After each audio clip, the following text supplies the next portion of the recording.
Good morning. నేను మీ మోహన్ని. ఒక important discussion మీ అందరితో షేర్ చేసుకుంటున్నాను. చాలా ఇంపార్టెంట్. మీకు కూడా ఇది ఇంపార్టెంట్ అనిపిస్తే మీకు తెలిసిన వాళ్ళని గైడ్ చేయండి, లేదా టైం లేకపోతే ఇదే వీడియో మీరు షేర్ చేయండి. అండ్ వీడియో నచ్చితే కనుక మీరు ఎక్కువ మందికి రీచ్ అవ్వాలనుకుంటే లైక్ చేయండి లేదా కామెంట్ చేయండి. అలానే ఇంకా నేను ఏదైనా విషయాల గురించి కూడా చెప్పడం మర్చిపోయాను, ఈ విషయం కూడా చెప్తే బాగుంటుంది అనిపిస్తే కామెంట్ రూపంలో మీరు కామెంట్ చేయండి, దానికి కూడా నేను రిప్లై ఇస్తాను. ఇక విషయానికి వచ్చేద్దాం. ఈరోజు నాకు ఒక స్టూడెంట్ నన్ను కలవటం జరిగింది. సుమారుగా 500 marks, 10th class SSC board, state board. So తను డైలమాలో ఉంది. వాళ్ళ నానేమో సిఏ జాయిన్ చేయాలనే anxiety.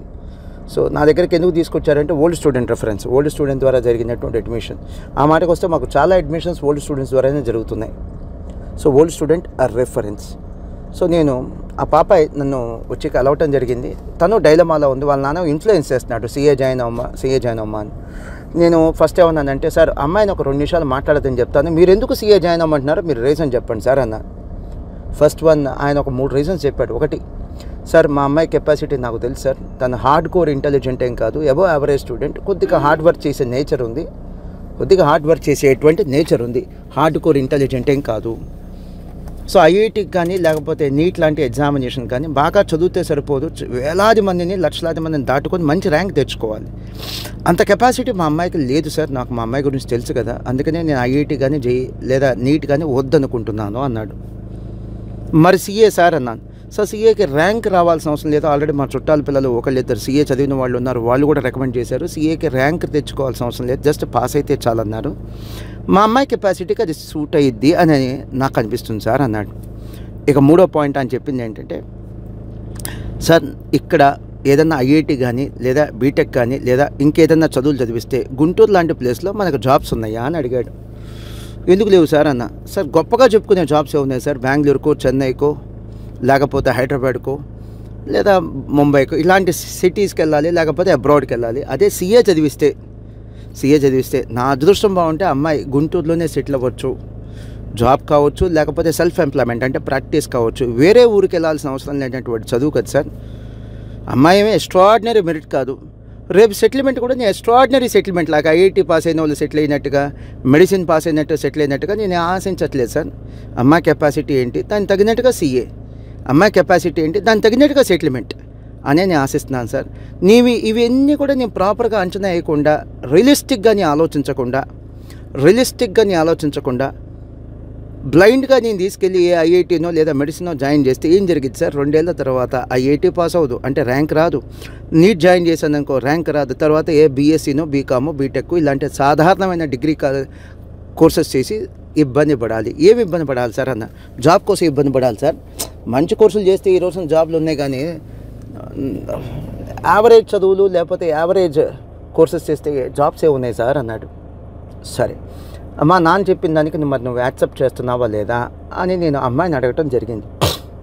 I to agree sir, నాన్న 100% చెప్పింది కరెక్టే, దట్టు నా గురించి మా నాన్నకంటే మా అమ్మకంటే ఇంకెవరు బాగా ఆలోచిస్తారు సార్. మరి ఇంకా సెకండ్ థాట్ ఏంట్రమ్మా, నువ్వు డైలమాలో ఉన్నావు, గుర్తుపెట్టుకోరా బుజ్జి, నీకు నచ్చితేనే ఈ కోర్స్ జాయిన్ అవ్వు, మీ అమ్మకి నచ్చినా మీ నాన్నకి నచ్చినా చివరికి నాకు నచ్చినా కూడా వద్దు. ఇక్కడ ఈ కోర్స్ నచ్చాల్సింది నీకు. ఈ కోర్సు నువ్వు జాయిన్ అయ్యే ముందు నువ్వు చూసుకోవాల్సిన పాయింట్లు ఏంటంటే, ఇది ఐఐటి కంటే ఈజీ, నీట్ కంటే ఈజీ, బీటెక్ కంటే బీకామ్ కంటే కష్టం, ర్యాంకుల గోల లేదు. ఓకే, అబోవ్ యావరేజ్ స్టూడెంట్, నేను యావరేజ్ స్టూడెంట్స్ గురించి చెప్పట్లే, అబోవ్ యావరేజ్ స్టూడెంట్స్ ఐఐటి కానీ లేదా నీట్ కానీ ర్యాంక్ సాధించడం అది చాలా ఎక్సెప్షనల్ కేసెస్, ఎక్కడో అతి కొద్ది మందికి జరిగిద్ది. అది ఓన్లీ స్కూల్లో టాపర్సు, క్లాస్లో టాపర్స్ వాళ్ళే ఐఐటి తీసుకుంటారు, మెడిసిన్ తీసుకుంటారు, వాళ్ళకు కూడా ర్యాంకులు రావడం చాలా కష్టం. ఎందుకంటే ఐఐటి ఎగ్జామ్ 10 లక్షల మంది రాస్తుంటే సీట్స్ ఉంది 12-13 వేల మంది, అంటే ప్రతి 100 మందిలో ఒకరికే ఛాన్స్ ఉంటుంది. నీట్ ఎగ్జామ్ సుమారుగా లాస్ట్ ఇయర్ అంటే 2022లో ఒక 18 lakhs స్టూడెంట్స్ రాశారు, సీట్స్ 1 lakh కూడా లేవు. సో ఎంత రేర్గా అంటే క్లాస్ టాపర్స్కి, స్కూల్ టాపర్స్కి అది చాలా కష్టం. ఇక అబవ్ యావరేజ్ స్టూడెంట్స్ ఈ ఐఐటి కానీ లేదా నీట్ కానీ తీసుకొని ర్యాంక్ సాధించిన వాళ్ళు లేరా అంటే ఉన్నారు, చాలా తక్కువ మంది ఉన్నారు. రియలిస్టిక్గా ఆలోచించాలంటే నీలాంటి అబవ్ యావరేజ్ స్టూడెంట్కి ర్యాంకుల గోల్ లేకుండా, స్ట్రెస్ లేకుండా, స్ట్రెయిన్ లేకుండా కాస్త కంఫర్టబుల్గా అయిపోయే కోర్స్ ఏంటంటే సిఏ కానీ సిఎంఏ కానీ. సో ఇప్పుడు నువ్వు చెప్పరమ్మా, నీకు ఇంట్రెస్ట్ ఉంటేనే జాయిన్ అవ్వు అని చెప్పన్నా. అదే సార్ నా కన్ఫ్యూషన్, చాలామంది ఈ కోర్సు గురించి భయపడుతున్నారు సార్ అని అంటే, మరి నిజంగా భయపడాల్సిన కోర్సులు కాదురమ్మా. ఇప్పుడు సివిల్స్ అనే ఎగ్జామ్ ఉంది, యూపీఎస్సీ ఎగ్జామినేషన్స్ అంటారు, సివిల్ సర్వీసెస్. 10 lakhs స్టూడెంట్స్ రాస్తారమ్మా, గట్టిగా 1000 కూడా సెలక్షన్స్ ఉండవు. అవి కష్టమైన ఎగ్జామ్స్ అంటే.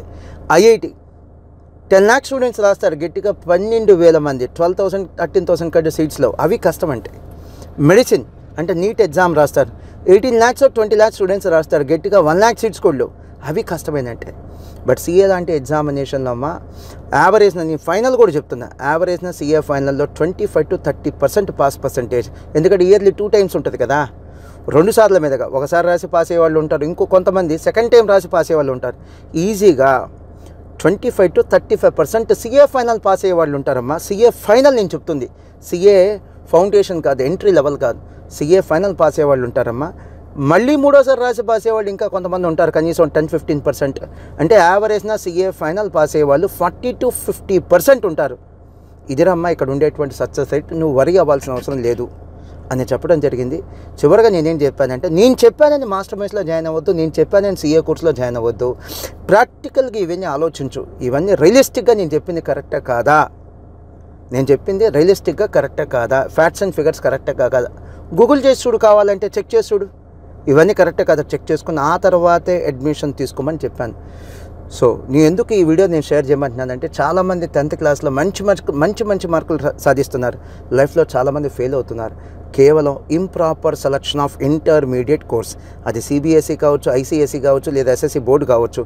ఇంటర్మీడియట్లో ప్రాపర్ సెలక్షన్ ఆఫ్ కోర్స్ లేకపోవటం వల్ల చాలామంది పాపం otherwise they are eligible for success.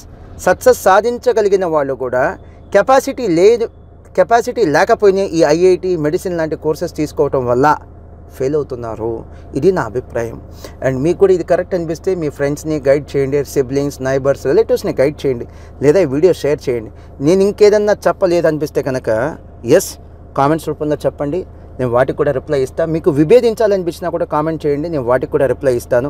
And మీకు బాగుంది ఈ వీడియో, కంటెంట్ మోహన్ సార్ చెప్పింది కరెక్ట్ అనిపిస్తే కనుక లైక్ చేయండి, ఆటోమేటిక్గా వీడియో ఎక్కువ మందికి రీచ్ అవుతుంది.